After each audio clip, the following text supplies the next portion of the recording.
NASCAR.com. The state of racing out west. And seeing the checkered flag, and that winless streak is over. Who's ready for a new era in qualifying? I think it's going to be more exciting. There's going to be mistakes made. And when you change it up, it makes it kind of fun. Will these be the difference? In one lane clear.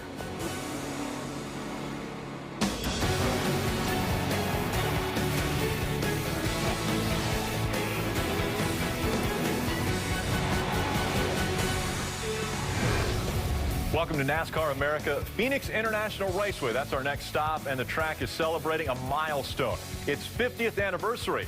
A lot of racing careers have been started on the relatively flat one-mile track, and this week we start a new qualifying procedure for the Sprint Cup Series. It's group qualifying. Hello, everyone. I'm Rick Allen. That's Jeff Burton. Let's talk qualifying. Tomorrow in the Valley of the Sun, they qualify. Since Phoenix is a one-miler, there will be 2 rounds of qualifying. The first is a 30-minute session where every car gets to go out trying to turn their fastest lap.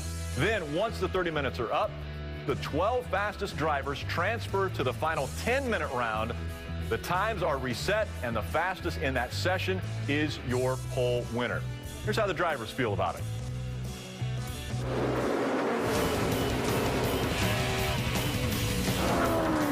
It's not a 2-hour qualifying session where just one car is out there and well, that was exciting.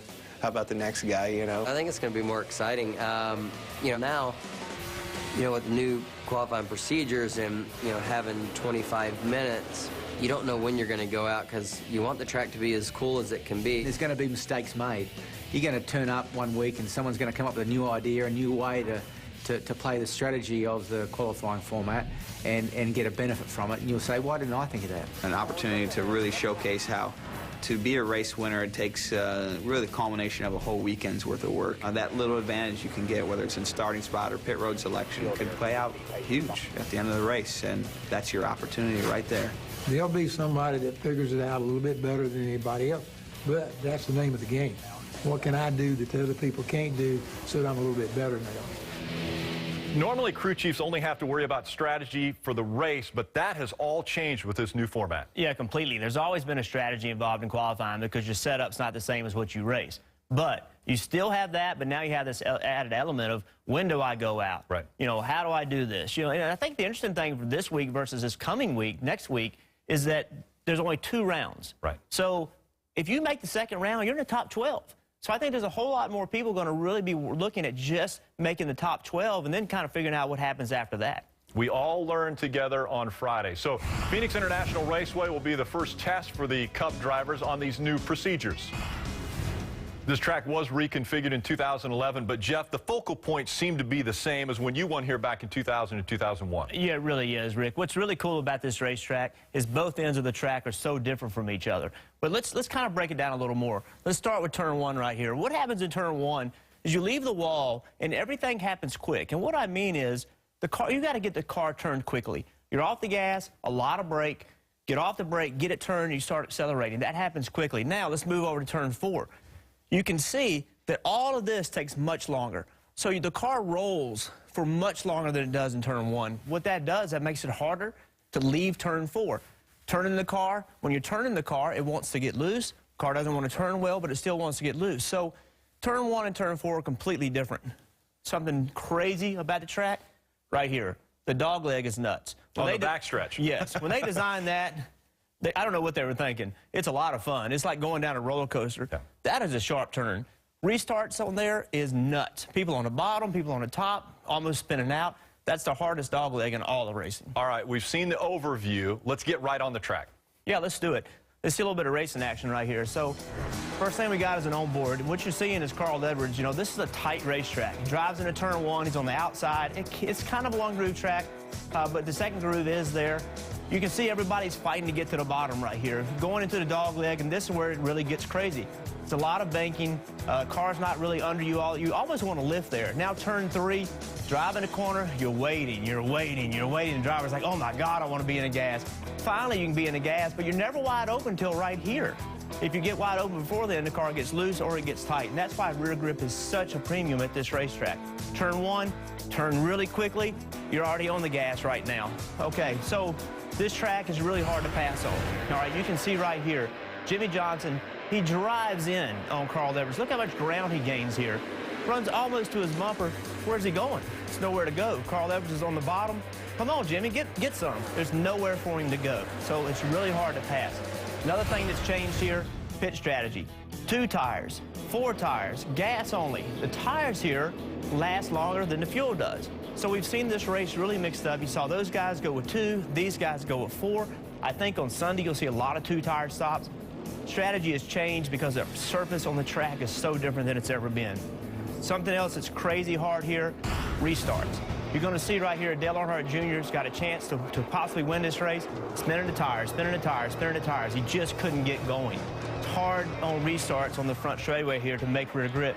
Here's Jimmy Johnson, Carl Edwards again. Carl beats him. You can see the 2 car. He's right with Carl. Jimmy got a bad start. Restarts here are very difficult, especially in the outside lane. Now let's look at the dog leg. This is nuts. So here we got 2 guys racing. They both get up the racetrack. Here comes Denny Hamlin. Most tracks, there's nowhere to go, right? What are you going to do? You're just going to wait for these guys to settle out amongst themselves. Denny Hamlin says, not me. Look where he is. Look at that. I mean, he is way off the racetrack. He gets in front of both of them. He's on his way. So that's the only racetrack we see that. Watch it from behind. I mean, look at that. Remember, we're at Phoenix. There's no yellow line rule. So this is the only racetrack that those things happen on, and that's why this track is so hard to win on. So apparently that's all you have to worry about to do well, Phoenix? If you take care of those few things, you got it figured out. Since the reconfiguration, the driver with the most success in the Valley of the Sun has been Kevin Harvick. Happy Harvick has won 2 of the 5 races on the new surface while averaging a 7th place finish. When we come back, the power of pit stops.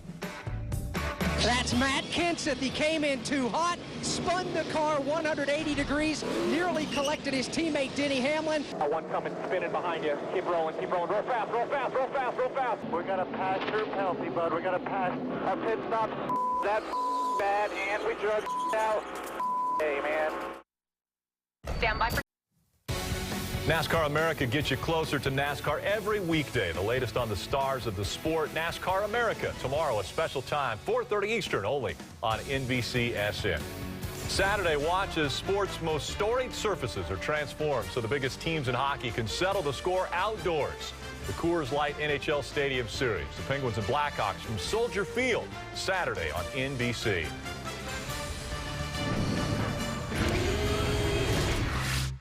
Thanks for all the hard work over the winter. We were in the Daytona 500. Have some fun. Reed Sorensen running in the number 4 position. A great story going on right now inside the top 5. Several cars go spinning and crashing off of turn number 4, heading for the checkered flag. All right, race car. Couldn't do nothing about it. Had fun, though. I appreciate all the hard work. Tommy Baldwin founded his race team in 2009. Baldwin first had great success as a crew chief, winning the 2002 Daytona 500 with Jeff's brother Ward Burton. His driver lineup of Michael Annett and Reed Sorensen are both under 30, but have 561 combined starts in NASCAR. His crew chiefs Todd Parrott and Bono Mannion each bring a wealth of knowledge to the pit box. Let's head to Tommy Baldwin Racing, where Kelly Stavis caught up with the owner. You're looking at what's left of Reed Sorensen's 36 car after Daytona. It's obviously been pulled apart. It's ready to head back to Richard Childress Racing to begin repairs. Reed finished 16th at the 500, but Tommy, that doesn't really tell the full story because he was having a fantastic race, looking for a top 10 finish until he got caught up in that last lap melee. But still, what does it do for a smaller team like yours to have such a strong showing at the biggest race of the season? It definitely helps. I mean, you know, to run up front the last 30, 40 laps there was a good boost for our team. We worked really hard all winter long to prepare for that race, but now we got to get ready for Phoenix. So hopefully we can carry some of that momentum of running up front and start on Friday. His teammate Michael Annett here in the 7 car also had a very solid race through much of the 500. What is it that you see in this rookie? Well, I mean, I think both drivers are going to feed off each other. They're really good friends, to be honest with you, and they're going to help each other for sure. And Michael's got a lot to learn here, and I think he's going to learn a lot this upcoming weekend and to get better for Vegas. But we're excited for Phoenix for sure. Well, one thing that everybody is learning is this new qualifying procedure. How has that become a game changer for Tommy Baldwin Racing? Well, there's so much strategy that's going into it. I think we're all going to learn from each other, all the teams, what we're all going to do on Friday. I'm excited for one. I think this is an excellent idea that NASCAR has given us. Qualifying got so boring over the years of what we had to do. So there's a lot of things that go into it. Phoenix is a little bit different animal. So it's definitely going into Friday. It's a lot different than normal. All right, Tommy Baldwin Racing looking to back up a solid day at Daytona this week in Phoenix. Thank you, Kelly. The one thing that I love about Tommy Baldwin Racing has been the progression. They have gone from a start and park team that was just trying to get by to now 2 full-time rides. Yeah, and Tommy's a smart guy. Tommy knows how to win races as a crew chief, and now he's putting a team together. You look at who he brought in this year. You know, Todd Parrott, Bono Mannion. These two guys are race winners. You follow Todd's career, everywhere he goes, they run better, everywhere. So I look for them to step it up this year. They didn't have a lot of great luck at Daytona, but obviously they're trying to transition.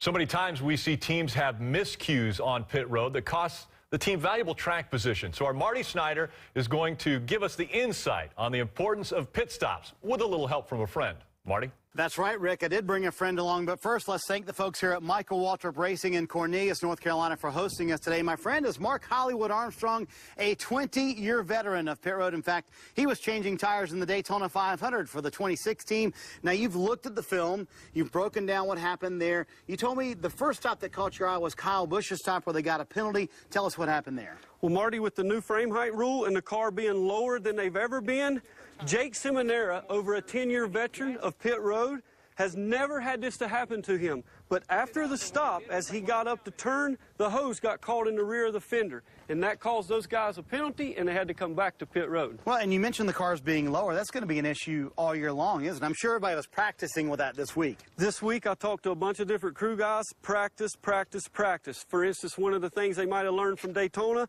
now you may have to have someone to pull the rear hose. And we haven't seen that happen in years, have we? No. The other stop that caught your eye was Casey Kane's stop. It originally was supposed to be a 2-tire stop. Kenny Francis made an audible last second. What happens there for the crew guys? That happens a lot on speedway races where the crew guys go over to do 2 tires. The crew chief sees the driver slides the left side tires, maybe flat spot them, so he'll call for 4 tires. The crew has to change a couple things they do, and that can upset what's going on. Now, we've been talking about these cars being lower, and you told me because of that, Phoenix is going to be one of the biggest challenges the crew guys have seen in a number of years. Why? Well, all week long, these guys have been practicing with these new aggressive setups, the cars being lower than they've ever been. For instance, it might start with the jack being an issue to get under. You can see here as the car comes in, the car's down on the ground, and then the jackman's got to jack it up. If you look, right now, this tire is not cleared this fender well, and it cannot come out until it is. And that can start with issues not just on the right front, but all the way around this car. So it's physically getting the tire out that could slow the stops down this weekend. Most definitely. You can see now it's just starting to clear, and that might be when the guys can get it out. Should be very interesting. You know, Rick, I talked to several pit crew coaches this week who told me this might be the biggest challenge for the guys on pit road in maybe 5 years. No doubt pit road will be a huge factor in deciding who wins this weekend. Thanks, Marty. And Hollywood touched on it. Ride height is going to determine, obviously, the difficulty of pulling those tires off. Well, exactly. And tomorrow I'm going to play crew chief and kind of explain what a new ride height rule is. Okay. But one of the causes of that is that the car is lower, obviously, and getting those tires off is going to be really, really difficult. Never had these problems before. But, you know, at the end of the day, the best crew chiefs are going to have the best teams doing the best job. Pit stops are more important today than they've ever been. It's so hard to pass. It's so competitive on the racetrack. If you're giving up spots on pit road, it's the same as being passed on the racetrack. You've got to have good pit stops. All right, if you're going to play crew chief, I'll play jackman tomorrow. Is that possible? I think it should be. All right, we actually had the opportunity to look in on the 48 team as they were practicing pit stops yesterday morning. 7 a.m. these guys are in there working on their pit stops. Why 7? Because that's the best time to get in there. Okay, I bet that's a 48 car. Checking out, he's an early riser. And I'm guessing Jimmy Johnson is not behind the wheel of that 48. Next up, we focus on our first of 50 states. Arizona reached statehood on February 14th, 1912. 52 years later, they built a racetrack for all to enjoy. Arizona's racing history is next. Rite Aid and Walmart. This day in NASCAR in 1965, Ned Jarrett won by a whopping 22 laps at the Piedmont Fairgrounds in Spartanburg, South Carolina. That was his first win that season. In 2011, Jeff Gordon ended his 66-race drought with a win in the Valley of the Sun. And in 2012, we saw the Daytona 500 debut of Danica and explosions by both a track dryer and the Twitter account of Brad Keselowski. Matt Kenseth ended up winning that race. Now, here on NASCAR America, we're going to take you on a cross-country tour of the U.S. to show you just how deeply each state is connected to NASCAR. The roots of stock car racing, they may have run through the South, but you might be surprised how far these roots run west. We begin our tour of NASCAR America with the legendary voice of longtime NASCAR broadcaster Eli Gold and the great state of Arizona.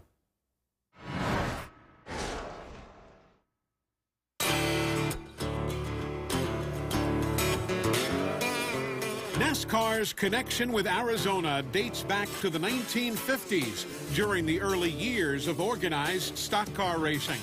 Marshall Teague won the first Cup Series race in the Grand Canyon State at the Arizona State Fairgrounds in Phoenix in 1951. NASCAR Hall of Famers Tim Flock and Buck Baker followed suit with their Phoenix Fairgrounds wins in 55 and 56. The checkered flag fell on NASCAR's first run in Arizona in 1960. The track that would lure NASCAR back to the desert was built just 4 years later. Phoenix International Raceway's first race was the 1964 USAC Champ Car Series season opener, won by the legendary A.J. Foyt. The Cup Series made its Phoenix debut in the fall of 1988 as Alan Kulwicki scored his first career Cup win and created the Polish Victory Lap, a unique celebration that drivers still use to this day. NASCAR added a spring Phoenix race to the Sprint Cup and Nationwide Series schedules in 2005. And Phoenix International Raceway has, since then, continued to hold action-packed, pivotal races in all three of NASCAR's premier touring series. The final chance to make the top four in the chase for the Sprint Cup Championship come there in November. Arizona's connection and importance to NASCAR is stronger than ever. I want to keep our focus on Phoenix International Raceway. Who are our favorites for this weekend's race? Well, there's 5 guys that stand out to me, and I tell you what, I'm going to get one of them right here. Carl Edwards in the 99. Okay. Do me a favor, get the 4 car with Kevin Harvick. I know it's a new team, but you know, to me, those 2 guys, since this track has been reconfigured, and that's what we're going to talk about, those 2 guys have been really good. They're not by themselves, though. Denny Hamlin, he is a short track specialist. The guy is really good at short tracks, flat tracks. Another guy whose stats here since the track has been reconfigured don't show any wins, but a lot of laps led. This guy, Kyle has put himself in position to win here. Pull the 48 for me. I was going to say, how can we have a race without talking about I've noticed that you didn't have a Hendrick Motorsports driver out there. 3 wins. Yeah. You know, if you look at laps led, it doesn't look that great. But when they drop the checkered flag, this man seems to be there. All right, of those 5, who's going to win? Well, tomorrow. I'll let you know tomorrow. What a tease. All right, throughout the course of our shows, we're going to take you across America to the different tracks, different styles, different disciplines of racing. We call it the heart of racing. Today we run down the East Coast from Fonda Speedway in Fonda, New York, to Winchester Speedway in Winchester, Virginia, and Anderson Motor Speedway in Williamston, South Carolina, Five Flags Speedway in Pensacola, Florida, all the way to Sanoa Raceway in Sanoa, Georgia. We'll be right back after this. How do you get your bounce? Well, did you know that just 1 sheet of Bounce Outdoor Fresh gives you more freshness than 2 sheets of the leading national store brand? Who knew? So how do you get your bounce? With more freshness in a single sheet. On NBCSN.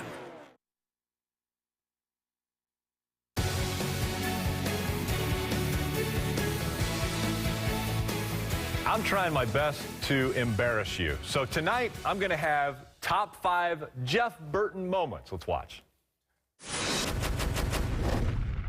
Let's talk statistics. Last fall in Phoenix, Burton became the 6th driver in history to make 1,000 starts in NASCAR's top 3 series. 691 Cup starts, 306 nationwide appearances, and 4 truck races made up the historic number. In a one-off restrictor plate race at Loudon in 2000, Burton led all 300 laps on his way to victory. It's the last time that happened and the first time since 1978 when Cale Yarborough did it at Nashville. 1997 marked the inaugural Cup race at Texas. Wife Kim Burton nervously watched husband Jeff lead the final few laps. A race that was filled with attrition did not claim Burton. To the excitement of Roush Racing and the relief of Kim, Jeff nabbed the first of his 21 career victories. The dominant Jeff in the 1998 season was Gordon, and not just in comparison to Burton, but the entire field. After a fierce but clean late race battle, Burton won the Battle of the Jeffs in Richmond. His second win of the year was certainly well earned and took place on his native Virginia soil. In 1999, a boyhood dream was realized, but it almost turned into a nightmare. The skies opened up over Darlington with Jeff Burton as the leader. A damp track and a chain reaction crash collected him. Fortunately for Jeff, the race was called. A crashed car and help from above provided him with his highly coveted first win at the famed Southern track. All right, he was blushing just a while ago, but you won back-to-back races, 2000, 2001 at Phoenix. What does a driver have to focus on for 300 miles to get to victory lane? Well, I think primarily is, for me, I always like to make sure that my car worked really well in turn one. And I tell you why. A lot of people really arc the corner, meaning they stay against the wall a long time and then turn late into turn one. And by yourself, that's great, but you can't race like that. So I liked in practice to turn early, get to the bottom early, and make my car work like that. And then turn three, the center of three, and the exit of four. You make good speed through the center and really good rear grip on exit of four. Do turn one like that and turn four like that, you got a chance to win the race. Okay, you're known as the mayor in the garage. Do drivers still come up to you and ask you different things about, say, Phoenix, a track that you're so good at? Yeah, you know, what happens is, you know, a lot of things have changed with teammates, you know, with having multi-car teams. So a lot of that information now, your owner actually gets a little upset at you if you talk to other people. But you know, when you do have success somewhere, drivers do come up and ask you. And I do the same thing. Even as long as I've driven, I'll still go ask somebody a question. Now, are you going to watch closely this Phoenix race? Because you've got a race coming up in Vegas. Yeah, I'm really excited about it. I'm really interested to watch qualifying and then the race on Sunday. I'm a big fan of Phoenix. For this race, actually, I'm going to miss a little bit because I really enjoy racing there. We go from the high banks of Daytona to the flat one-miler of Phoenix International Raceway. It's going to be exciting. We're going to talk more on qualifying tomorrow. One final note, an 18-year-old Ruben Garcia Jr. will drive the 24 Toyota for SR2 Motorsports this weekend in the Nationwide Series. You can also see Ruben and the rest of NASCAR Toyota Series in their season opener tomorrow night at 9 Eastern on Mundos.